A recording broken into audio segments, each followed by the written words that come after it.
Hi guys, welcome back to the Code Chick. In today's video, we shall be looking at Introduction to CSS and specifically CSS Flexbox. By the end of this video, you'll be able to know what CSS Flexbox is, why we use CSS Flexbox, and then the axis of CSS Flexbox. We shall look at main axis and the cross axis and have guided example. The Flexbox module makes it easier to design flexible, responsive layout structures without using float or positioning in CSS. The Flexbox is a CSS 3-web layout model that allows responsive elements within a container to be automatically arranged depending upon screen size. So what is CSS Flexbox? As already mentioned, it is referred to as also the Flexible Box module. This module was designed as one-dimensional layout model and as a method that could offer space distribution between items in an interface and powerful alignment capabilities. So what can you exactly do with layouts? You can vertically center a block of content inside its parent.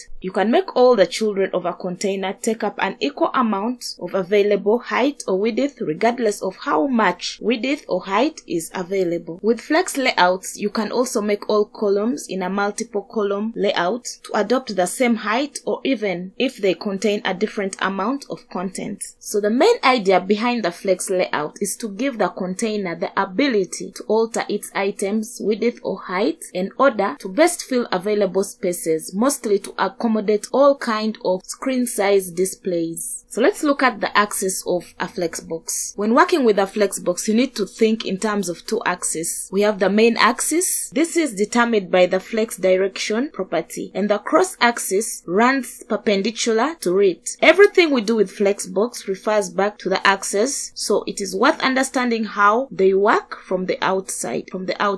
The main axis in Flexbox is defined by the direction set by the flex direction property. For example, we have flex direction row. This main axis runs from left to right, and this is the default value. Then we have flex direction, and the value is row reverse. This main axis runs from right to left. And then we have flex direction column. This main axis runs from the top to bottom. And lastly, we have flex direction column reverse. This runs from bottom to top, as we shall see in the example. The cross axis in Flexbox runs perpendicular to the main axis, and therefore, if your flex direction is either row or row reverse, then the cross axis runs down the columns. If your main axis is column or column reverse, then the cross axis runs along the rows. Let's look at a guided example of the Flexbox.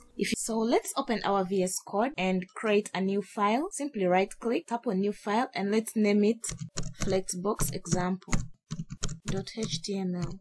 So let's create the HTML structure. So after creating the HTML structure, we shall give it a title of CSS Flexbox, and then we shall create a div within the body and give it a class flex group, and inside that div let's create another div element and give it a class or maybe flex item. So inside the flex item we can create content. For example, let's put a paragraph, say this is item 1, or let's just make this a heading h2 and also h2. So we have our item 1, and then inside it let's add a paragraph and put there dummy content, and then let's repeat this same step except we shall change a few things. So let's copy this and paste, and so we change this to item 2 and change this to item 3.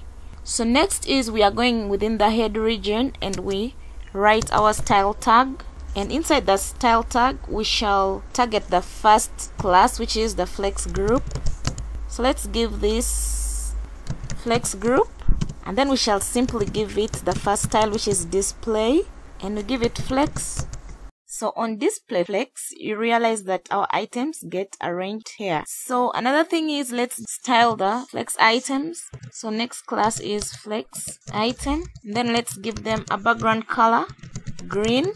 So on giving them background color green, let's try to separate this content so that we are able to see this is the first, this is the second, and this is the third. So we shall simply give it a margin 10 pixels. Perfect. So you realize that when you resize this, they are still sticks to flex. So we are going to add another property in the flex group and just flex wrap.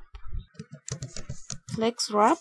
So with flex wrap, it aligns it in columns. It does so that even on small devices, it's responsive. Okay. So let's try another property. Let's just comment on flex wrap. Yes. Let's look at flex direction and then column. So the column, it basically aligns our layout in form of a column, whether on large or on small screen. And then let's try another value, which is column reverse. So this is what column reverse does. You notice that item 1 is the last, item 2 is in the middle, and item 3 is the first. That's what column reverse does. It interchanges the div elements. So basically this is the basics. If you have any questions, feel free to write to me on Twitter at FennyCodes or simply comment down below. Thank you so much for watching. See you in the next video.